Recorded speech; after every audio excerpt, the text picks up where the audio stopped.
नमस्कार, स्वागत आहे तुमचे आमच्या चॅनेलमध्ये। आवाज महामुंबईचा, शोध बातमीचा, कौल मनाचा। चला तर मग आमचे चॅनेल शेअर करा, लाईक करा आणि सबस्क्राईब करा। धन्यवाद। उरणच्या लोकांच्या चरणी हा विजय अर्पण केला आहे। उरणचा विकास करणार मी एक सेवक आहे। उरण नगर परिषद नवनिर्वाचित नगराध्यक्षा भावनाताई घाणेकर। उरणच्या नागरिकांनी महाविकास आघाडीला भरभरून यश दिले आहे। महाआघाडीचे 9 नगरसेवक निवडून आले। नगराध्यक्ष पदाचा उमेदवार म्हणून भरभरून यश दिले। त्यामुळे आज या खुर्चीवर विराजमान होताना नक्कीच उरणकरांच्या कामाचे दडपण आले आहे। मात्र नगराध्यक्ष पदाच्या खुर्चीचा मान ठेवून मी सगळ्यांच्या भावनांचा आदर कायम राखत जनतेची कामे करीत राहीन। कारण ज्या खुर्चीसाठी माझा विजय झाला तीही खुर्ची त्या विजयाच्या दिवसापासून मी जनतेला अर्पण केली आहे। ही खुर्ची म्हणजे तुमचे सर्वांचे ऋण आणि जबाबदारीची खुर्ची आहे। त्यामुळे उरणच्या विकास कामात कोणी अडथळा आणला तर त्याला आडवा केल्याशिवाय राहणार नाही, असे वक्तव्य नवनिर्वाचित नगराध्यक्षा भावनाताई घाणेकर यांनी व्यक्त केले।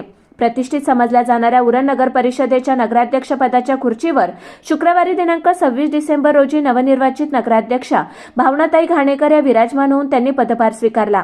या विजयासाठी आमचे नेते शरदचंद्र पवार साहेब, खासदार बाळामामा म्हात्रे, खासदार अमोल कोल्हे, माजी आमदार मनोहर शेठ भोईर, नेते जितेंद्र आव्हाड, महेंद्र शेठ घरत, मिलिंद पाडगावकर, संदेशबाई ठाकूर यांचे सहकार्य मिळाले। त्यावेळी घेतलेल्या पत्रकार परिषदेत त्यांनी आपल्या भावना व्यक्त करताना त्या बोलत होत्या। यापुढे भावनाताई घाणेकर यांनी गर्व आणि अहंकार कोणाचा टिकला का असा सवालही केला।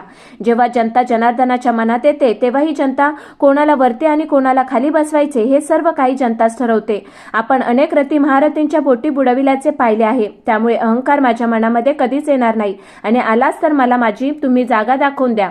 या खुर्चीचा मान ठेवून मी जनतेसाठी कामे करीत राहीन। माझा संपूर्ण वेळ मी जनतेसाठी देईन।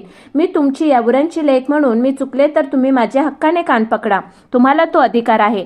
बायपास रस्ता, उरणच्या पाण्याचा प्रश्न, वाहतूक कोंडीचा प्रश्न, रस्त्याची दुरावस्था असे अनेक समस्यांचे प्रश्न आहेत, त्याच्यावर भर दिला जाईल। बोरी गावातील ज्या काही समस्या आहेत त्यांना प्रथम प्राधान्य दिले जाईल।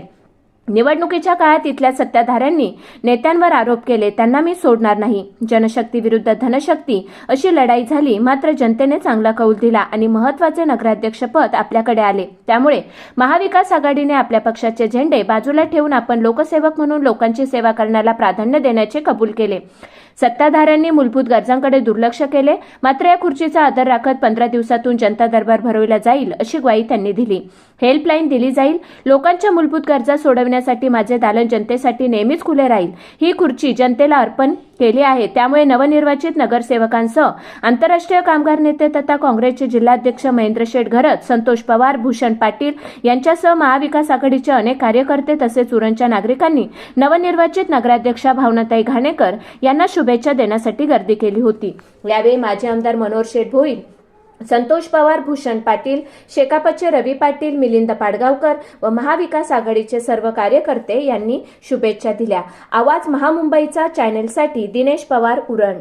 च्या काळात आम्ही ठरवू एक त्यांच्यामध्ये सुद्धा कोणाला उपनगराध्यक्ष वगैरे व्हायचं असेल तर आमचे दरवाजे उघडे आहेत। हे महाविकास आघाडीच्या नेत्यांशी बोलून मी तुम्हाला सांगते, आम्ही त्यांना सुद्धा उपनगराध्यक्ष करायला तयार आहोत। यावं आमच्याकडे, आमचे दरवाजे खुले आहेत।